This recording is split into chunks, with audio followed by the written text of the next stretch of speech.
आदिवासी hair oil रातों रात market में नहीं आया। इसकी सक्सेस के पीछे एक स्ट्रॉन्ग और सोची समझी मार्केटिंग स्ट्रेटजी है। कैसे अचानक मार्केट में आया हुआ आदिवासी हेयर ऑयल सबकी जबान पर छा जाता है, कैसे कुछ ही महीनों में अपनी सीक्रेट स्ट्रेटजी से करोड़ों रुपए का आदिवासी हेयर ऑयल बेच दिया जाता है लोगों को। यहाँ पर मैं इसकी 5 सीक्रेट मार्केटिंग स्ट्रेटजी बताऊंगा जिससे ये आदिवासी हेयर ऑयल ने करोड़ों का बिजनेस कर लिया। और हाँ, वीडियो के एंड में मैं आदिवासी हेयर ऑयल के बारे में एक अंदर की बात बताऊंगा जिसे सुनने के बाद आपको शॉक लगेगा।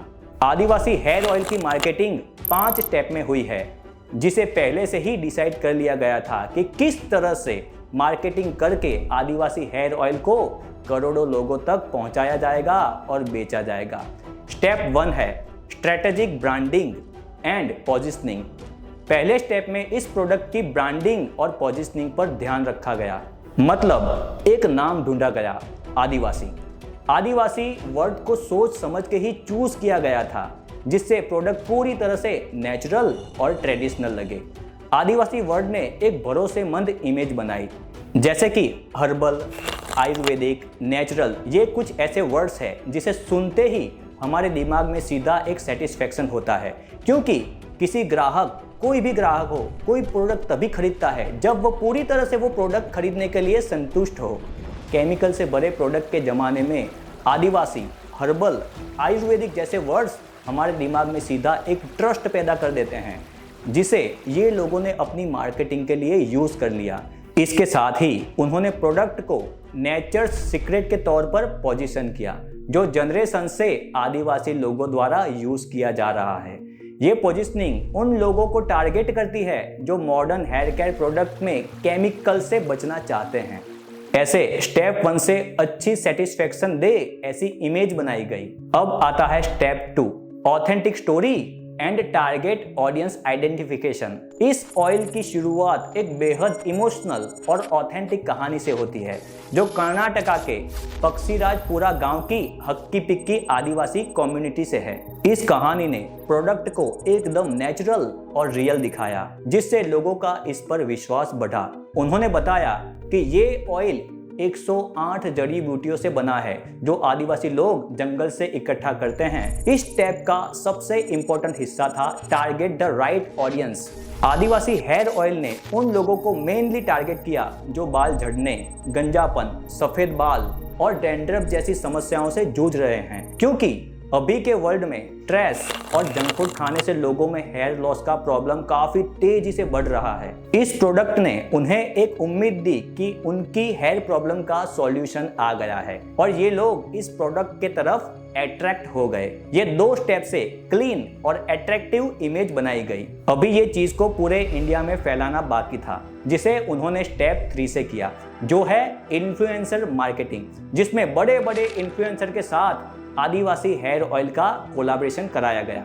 मैं यहाँ पे किसी का नाम नहीं लूंगा, पर आपने देखा ही होगा कि कैसे बड़े बड़े इन्फ्लुएंसर ने इस आदिवासी हेयर ऑयल का प्रमोशन अपने सोशल मीडिया प्लेटफॉर्म पर किया है। शायद ही कोई इन्फ्लुएंसर बाकी होगा जिसने ये आदिवासी हेयर ऑयल को प्रमोट ना किया हो।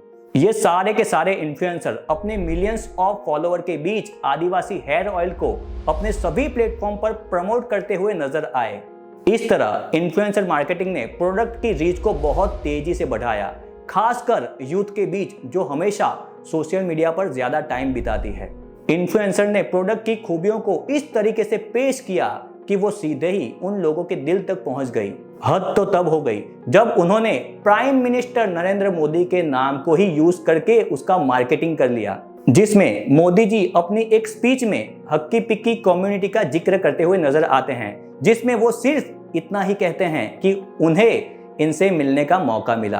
बस उतने से ही क्लिप को कट कर कर इन लोगों ने इसकी ऐसी मार्केटिंग की जैसे नरेंद्र मोदी जी ही खुद इस ऑयल की तारीफ कर रहे हो। और जब कोई प्राइम मिनिस्टर का नाम कोई प्रोडक्ट के साथ जुड़ जाए तो फिर उसका क्या ही कहना।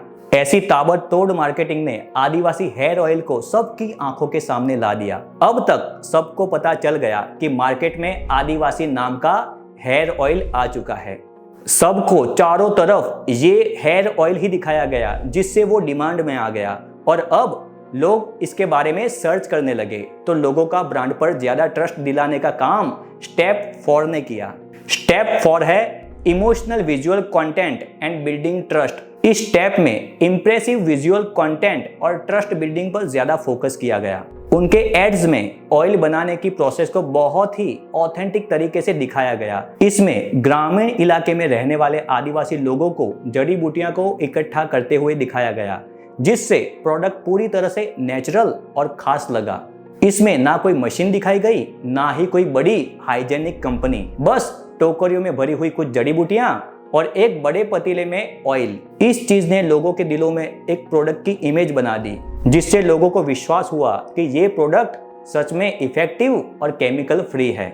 लोगों को ये महसूस हुआ कि उनका पैसा सही जगह पर लग रहा है और वो एक जेन्युइन प्रोडक्ट खरीद रहे हैं। सबसे मेन चीज, जो लोग ये ऑयल बना रहे हैं वो खुद ही आदिवासी है और आदिवासी हेयर ऑयल के एज अ ब्रांड एम्बेसडर वो खुद ही सामने आए हैं, जिनमें उनके लंबे काले घने बाल देखकर लोगों का ट्रस्ट और ज्यादा बिल्ड हो गया। और प्रोडक्ट पैकेजिंग पर भी उनके ही फोटो रखे, जिसमें थिक लॉन्ग ब्लैक हेयर देखकर कोई भी अट्रैक्ट हो जाए। वो कहावत है ना, जो दिखता है वही बिकता है। ठीक वैसे ही ये 4th वाली स्ट्रेटेजी ने पब्लिक को इस प्रोडक्ट को परचेस करने के लिए रेडी कर दिया। पर अभी भी पब्लिक के मन में एक डाउट था कि क्या उन्हें यही प्रोडक्ट मिलेगा जो इन्हें दिखाया जा रहा है। कस्टमर की ये थिंकिंग को सेटिस्फेक्शन देने के लिए मार्केटिंग स्टेप 5 बनाया, जिसमें डायरेक्ट ऑर्डर करना होता है।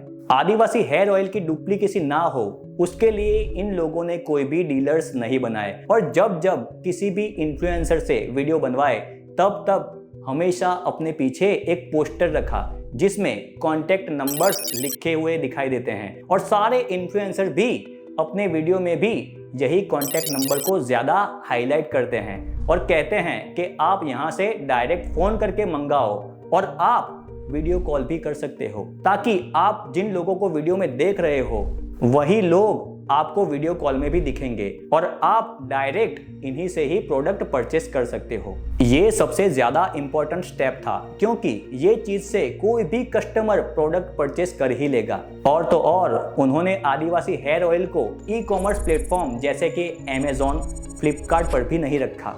इसके बजाय उन्होंने इसे सिर्फ अपनी ऑफिशियल वेबसाइट पर ही बेचना शुरू किया, और वो भी कैश ऑन डिलीवरी पर। इस स्ट्रेटेजी ने लोगों में ये इमोशन जगाई कि ये प्रोडक्ट इतना खास है कि इसे सिर्फ डायरेक्ट इन लोगों से ही खरीदा जा सकता है। और कैश ऑन डिलीवरी वाले ऑप्शन से लोग और भी कन्विंस हो गए।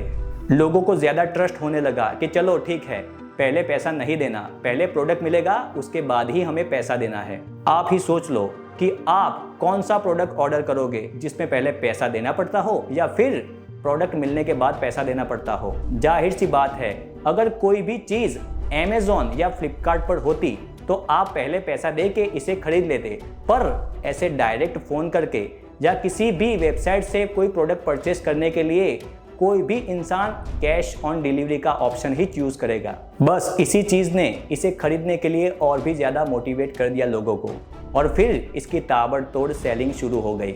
इन्हीं 5 स्टेप ने आदिवासी हेयर ऑयल को मार्केट में आ रहे सभी हेयर ऑयल का सुपरस्टार बना दिया और लाखों लोगों ने इसे खरीदा, जिससे करोड़ों रुपए का बिजनेस बन गया।